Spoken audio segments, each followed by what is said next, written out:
Hi there, and welcome everyone to this Google Connect event together with WakeupData. Thank you for tuning in. Today's session, we will talk about how to boost your Google Ads performance with expert feed management tips coming from both WakeupData and from Google. And just to set the ground rules, we would love for you guys to engage and ask the questions that you might have, and also just say hey, so we know who's out there. So feel free to use the live chat and the Q&A session to drop all your questions or notes that you might have. Yes, today's speakers are Vidi Kaitan from Google and Sylvia Shilbati from Google as well, and me, myself, Stefan Jørgensen from WakeupData. We have an agenda that looks like this. We'll start out with a short introduction, then we'll go into feed excellence, and then we'll wrap it all up with a Q&A session. And with that said, I will give the word to Vidi from Google. Perfect. Thanks for the warm introduction, Stefan, and thanks everyone for tuning in. Now, let's start with an introduction to shopping ads.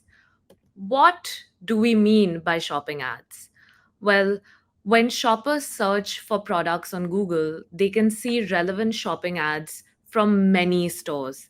These ads will appear at the top of the Google search results page above the text based search ads.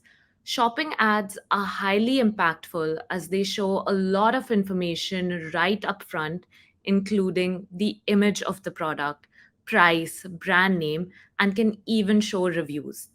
With shopping ads, retailers can list both their online and offline inventory. Now, let me emphasize two scenarios that showcase the impact of shopping ads. Number one, 52% of internet users use Google to look up products that they've seen before or to discover new brands completely.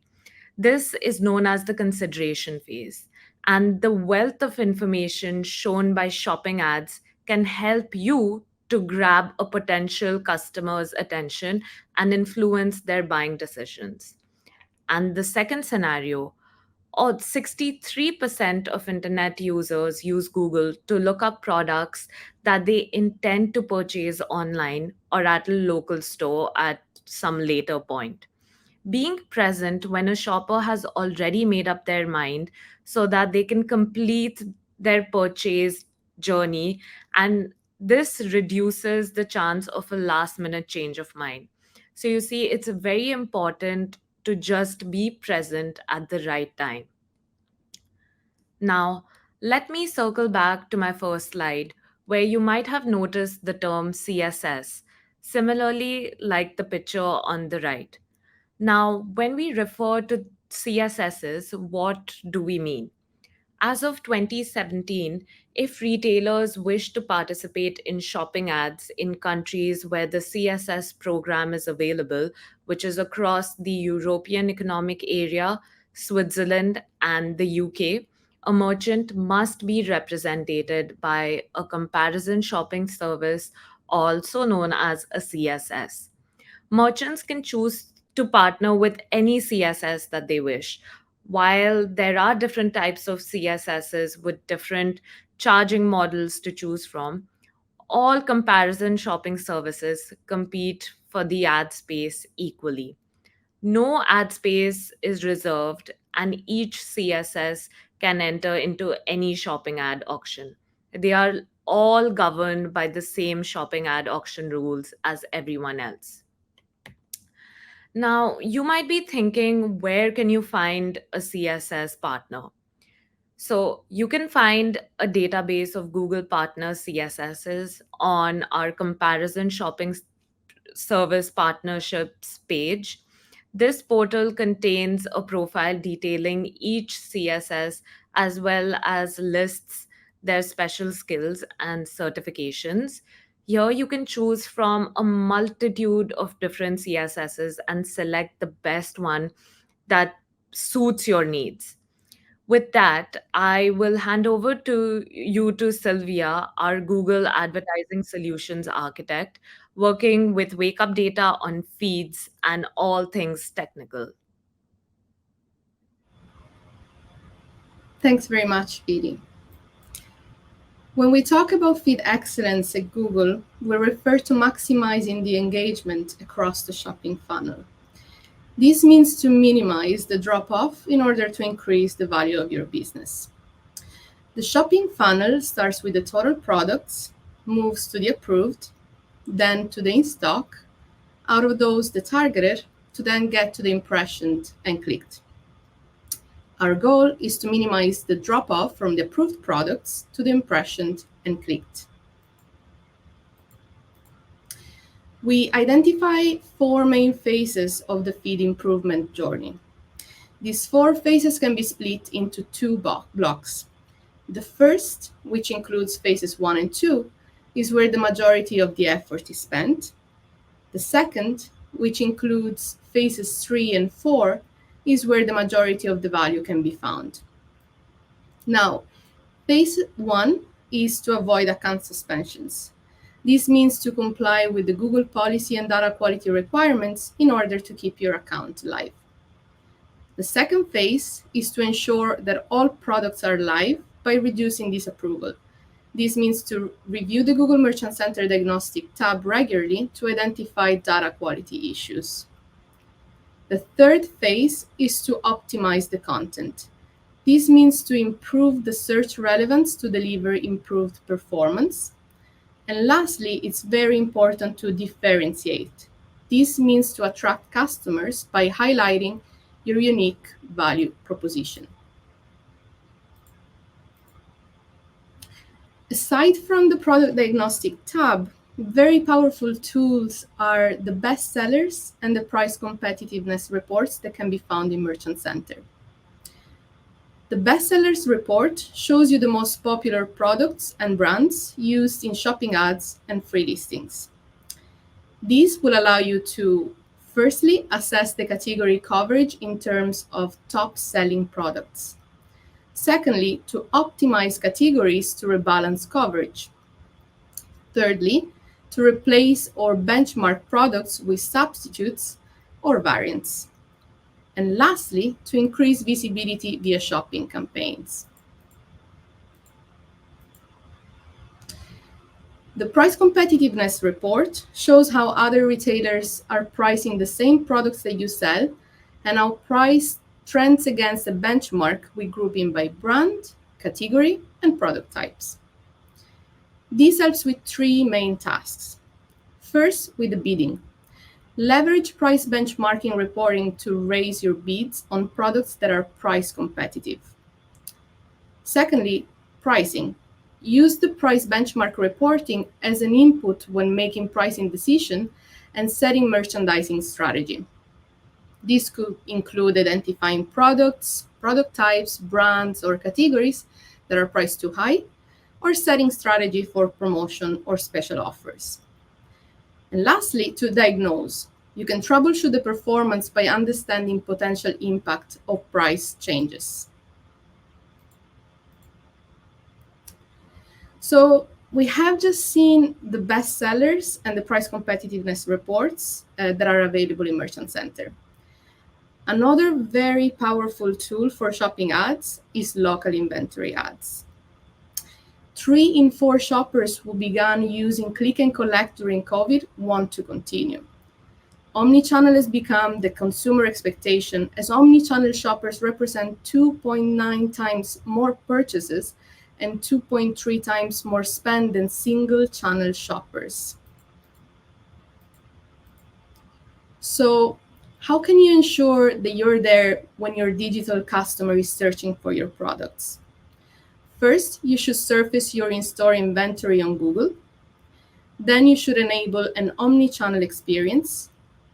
Then you should measure the online and offline impact. Differentiate yourself to your potential shoppers by surfacing your inventory available both in store and online in the right moment to your customer.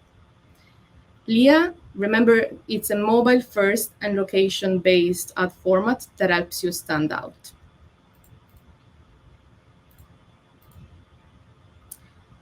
This is an overview map of the world showing countries where Leah is available. At the moment, we have 20 countries, and Leah is also beta in another 5. We recommend expansion of Leah to other countries if you're operating in multiple countries, but always remember to offer the same experience no matter where your shoppers are. In case you want to launch Leah in one of our beta countries like Mexico, Belgium, United Arab Emirates, Turkey, or Taiwan, please let us know. We currently offer 3 Leah versions for merchants with different technical capabilities. You can choose which version is more appropriate for your business and take it from there by following a few technical requirements. We have a Leah Lite, a Leah Basic, and a Leah Full. Feel free to reach out to WakeupData if you would like to activate Leah. And now I will hand it over to Stefan, who will guide us through WakeupData's best practices when it comes to feed excellence.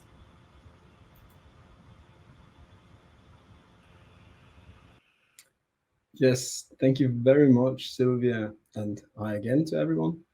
Now I'll go through the topic of feed excellence with WakeupData. And for that, I've made a short agenda of what it is that we're going to go through. So we're going to start out with a short introduction to who and what is WakeupData, what's the benefit of WakeupData CSS, so the CSS premium partnership that we have. And after that, we've listed some gains for you in order to realize the potential of working with a feed management tool. What is the low-hanging fruit and what can you do to amplify your performance, basically. We've listed these 11 gains here today, but we could have listed a bunch more, but we have to be a little bit time sensitive, so I'll try to take you through these today. But if we start out with a quick introduction into WakeupData.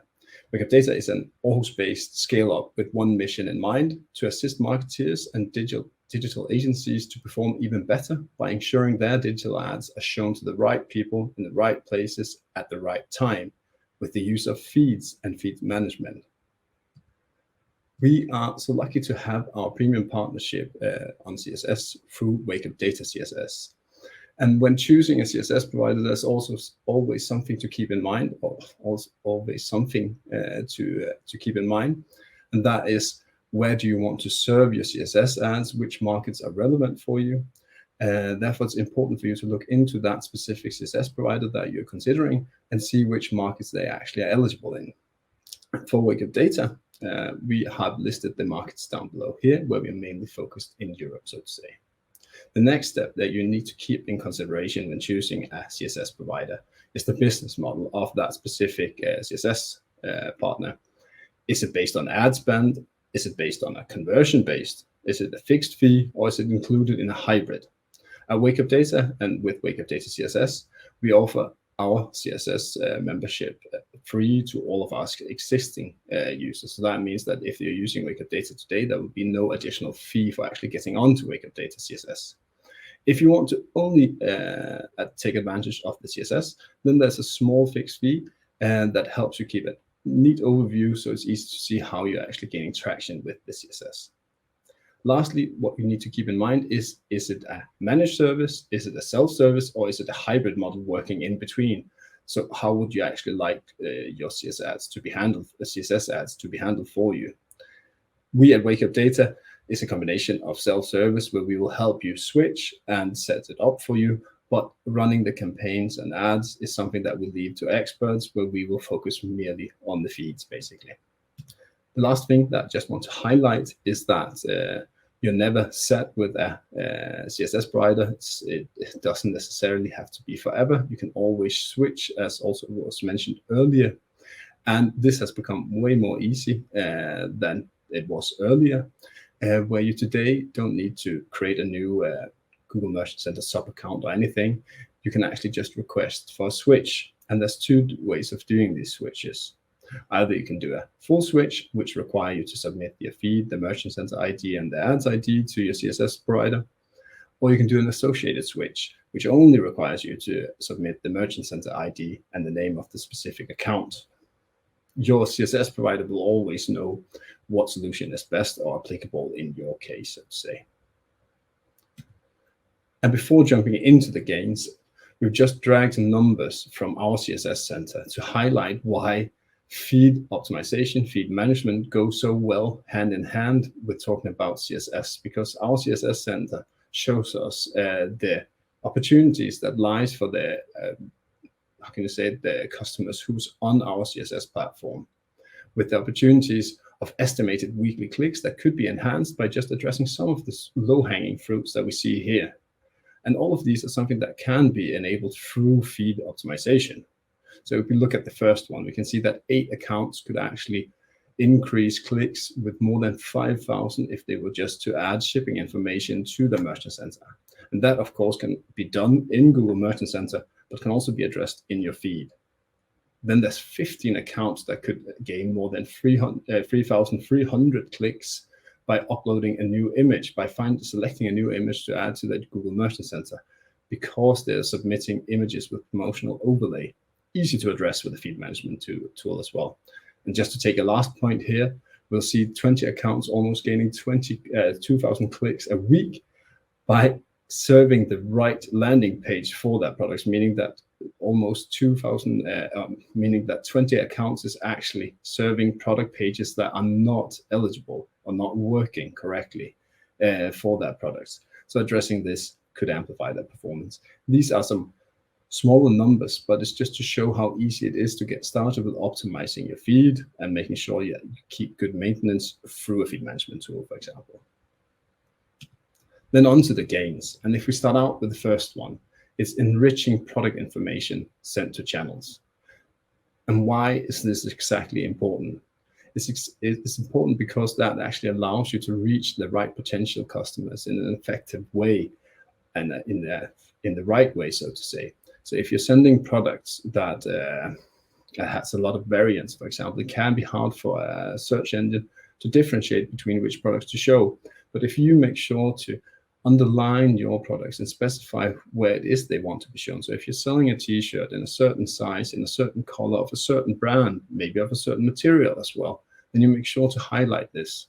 And highlighting this starts in the title. So making sure that you have precise titles so that when a digital consumer actually looks at the result on the search engine, they'll see a product that is being well described in the title, and Google will be able to find it. But it of course goes beyond titles. It also accounts for descriptions, for example, making sure that your descriptions of your product contains the right keywords. Your categorization is on point, making sure that your product type and your Google category is segmented correctly, so that Google will know, okay, the product that they're searching for, if that's a t-shirt, then we'll look in the category t-shirt, and there your products will be, of course. This is something that you need to keep in mind. And if you obtain this gain, then you'll be able to increase the revenue by having more relevant clicks and higher click-through rate on relevant products. That's important to highlight. We also brought an example of how this can look like. So if we take this, our customer Rains, that on their shop today has product titles looking like this. You'll see with the small red arrows there saying jacket. And that's a very generic name for a product, but nevertheless, that's what we as a feed management tool will get when we import the product data. So that would be hard to advertise, but then they make sure before they put it in an ad that they actually go into the product title, they add both brand, they add fit, they add gender, type, size, to make sure that when a customer is searching for a product that with a little bit more specification than just jacket, that they will be able to find this range jacket. This is of course something that is custom and can be differentiated from one vertical to another. So therefore it's hard to say that there's one size that fits all. If you put this combination of attributes together, then you'll have the perfect title. But if you do a little bit of research and you know your audience, then you'll be able to create really, really good titles with the feed management system. Next gain that we'll look into is prioritizing performing products. And what does that mean and why is it important? It's important because you need to improve focus on high performing products. And you need to do it in a way that you're actually not diminishing your efficiency. So meaning that you can diminish or you can reduce manual labor at the same time.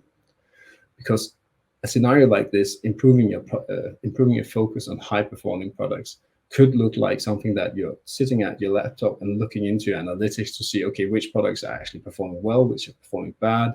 Then I'll sit and manually tag this. We've seen that, or drag over to a sheet. If you're using analytics already, or if you're using a recommendation engine on your website, you can actually automate this process by integrating that into your feed management platform and then setting rules based on it. So that will actually look into, okay, which are you defining, which are the performing, what's the barrier for being a performing product, and what's the barrier for being a low performing product, for example. Then you can make sure that your feed management tool actually adds the labels to the top sellers, so that the search engine will know that you want to bid higher for these products. Same or vice versa with low on stock, low performing products. You make sure that they get a label, or they get removed, so that they don't take up a lot of ad spend or go in high bidding campaigns, so to say. Furthermore, if you have products that are very sensible or very sensitive to seasonal change, that could be for example, raincoats, or it could be travel to a specific destination where you know that will be high and low during the year, then it's important that you actually keep this in focus and try to automate this, so you don't have to sit and go in and turn up and turn down manually when you want to have the focus to these products shifted. By doing so, you will see an increase in revenue and a reduction in cost by improving the return on ad spend, by not focusing on low performing products, but actually focusing on the high performers. And you'll save time by removing a lot of these tasks that goes on in sheets and merged on, and adding manual labels and so on. Then we go to the next game by using a feed management tool. And it's somewhere along the same line as focusing on prioritized or performing products, by focusing on profit, POAS. I'm actually quite sure that that term is trademarked by a Danish software company called Profitability, who's doing a tremendous job, and that serving or informing online retailers about what their actual profit is after ad spend and everything. So this means that even though you have the cost of your product, what it will cost you, and you know what you can sell it for, there might be some expenses that will drive down the profitability of selling these products for you, or advertising them at least. Using tools like that and merging that with your feeds can actually tell you what will be the products that you might have a loss on selling, or a loss on advertising through search engines. And thereby integrating this into your feed will create an intelligence that actually allows you to stop wasting these kinds of money. Then we come to game number 6, and this might be an obvious one. Ensuring near real-time data could also be ensuring that your data is updated. That might seem obvious, but nevertheless, it's actually something that we encounter quite often with some of our clients, at least when we get started with them, let me say it like that, that having data that's fully updated and coherent with what's on your website is something that is of crucial importance.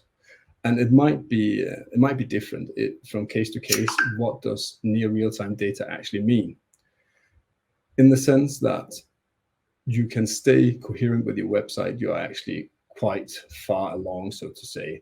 Meaning that if you update your prices and your stock level on your site twice a day, then that's what you should aim for in your feed as well.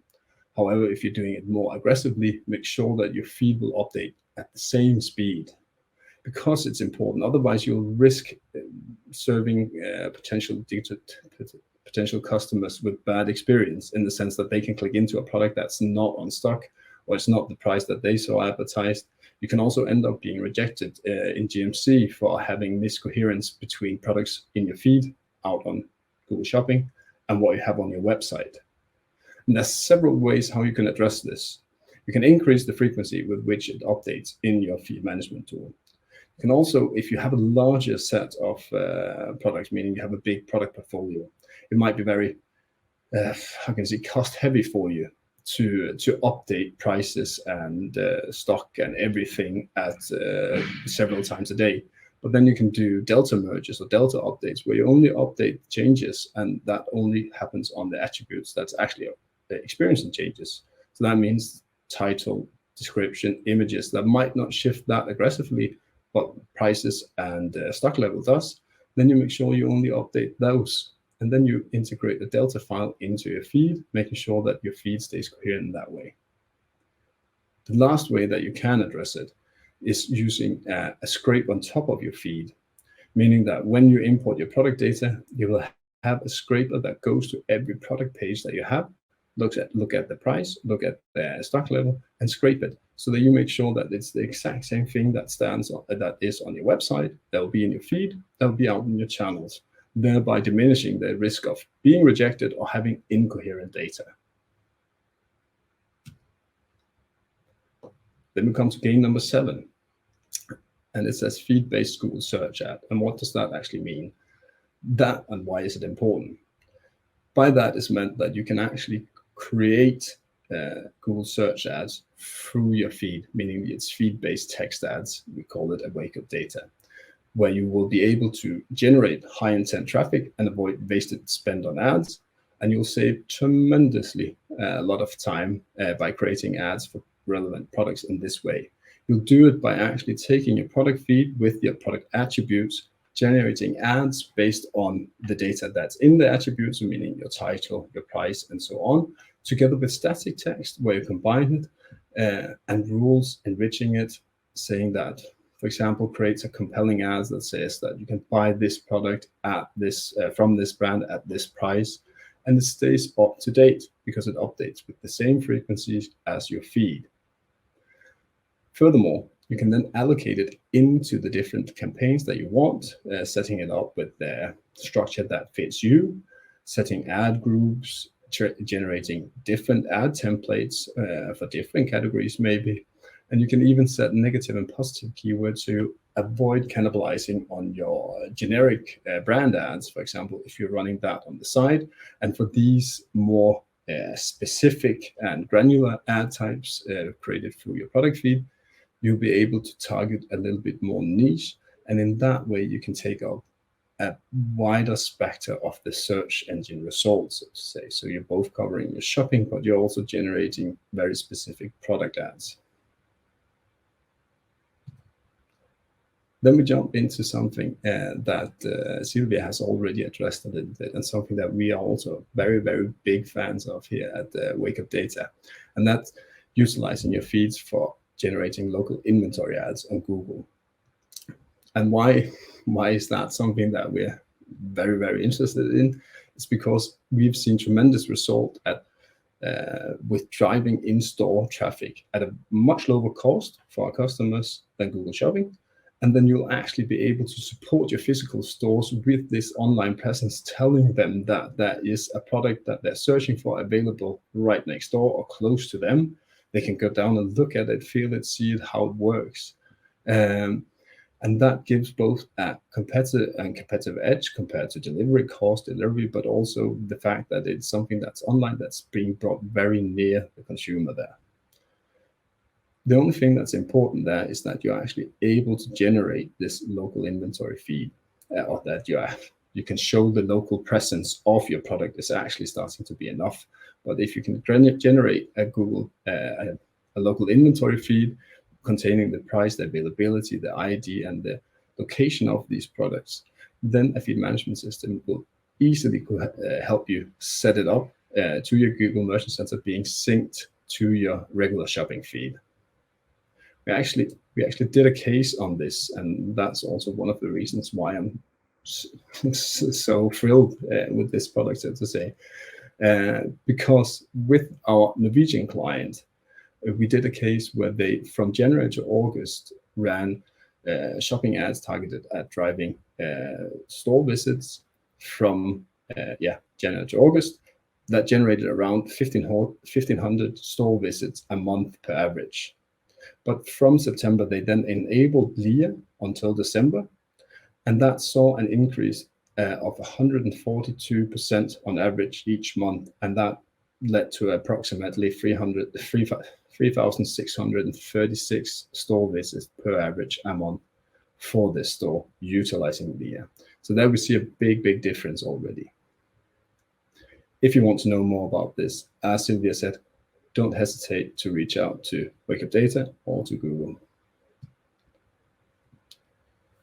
Then we get to gain number 9, and that's reducing time to market is one of the gains that you actually see from using a feed management system such as us.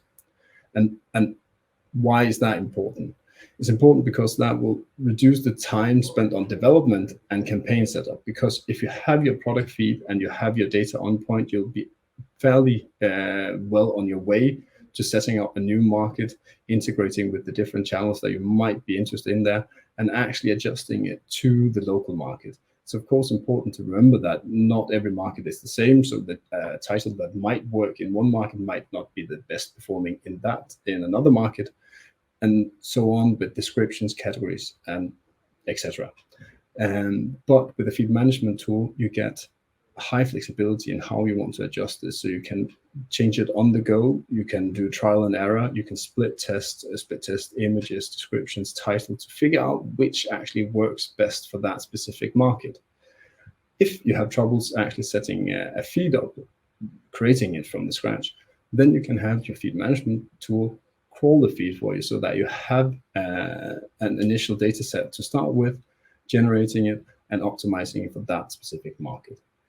And that way you, for sure, be able to reduce the cost of trying out the new market. You'll make sure that the time that it takes to actually implement this is reduced to basically nothing. Let's put it like that. That takes us to gain number 10. Know your competitors' pricing. And why is this important? Sylvia has touched a bit on this, but that is also something that is relevant when it comes to your feed management tool, because at WakeupData we serve competitor monitoring. We serve it in a way where you do it more direct, meaning that the crawler that we're using to generate feeds, we actually also can use to generate price competitor files for our clients, so that if they specify XYZ competitor that they want to monitor, we can crawl them and then match these products to their products. So they can keep track of how their price is differentiating from their competitors, allowing them to adjust their bidding strategy, their pricing strategy based on what they see. In that way, they can hopefully stay in front of the curve, so that if they spot a trend in pricing strategy at their competitor, they can adjust to this and hopefully gain a competitive edge. We've seen this with one of our clients where they have had 5 competitors, one market where they couldn't figure out the pricing point of their new products, for example. So that was actually the initial scope of this setup. So they would monitor the competitors, see when they introduced the price, which level were they at, so they actually could start out by being competitive in terms of price for these new products. That helped them set a bidding strategy for new products, but it also helped them set a bidding strategy for the existing products. So they knew, okay, there's products that we're not competitive on, so we won't put them into a high performing or high bidding campaign, so to say.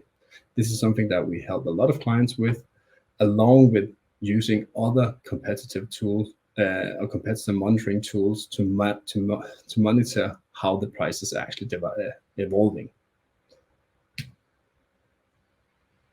Then if we take the last gain here, it's one feed management toolbox. And you could say we actually experience several clients that are using more feed management tools at once, but we very often experience more clients who are using different softwares for tools that actually could be handled by one software.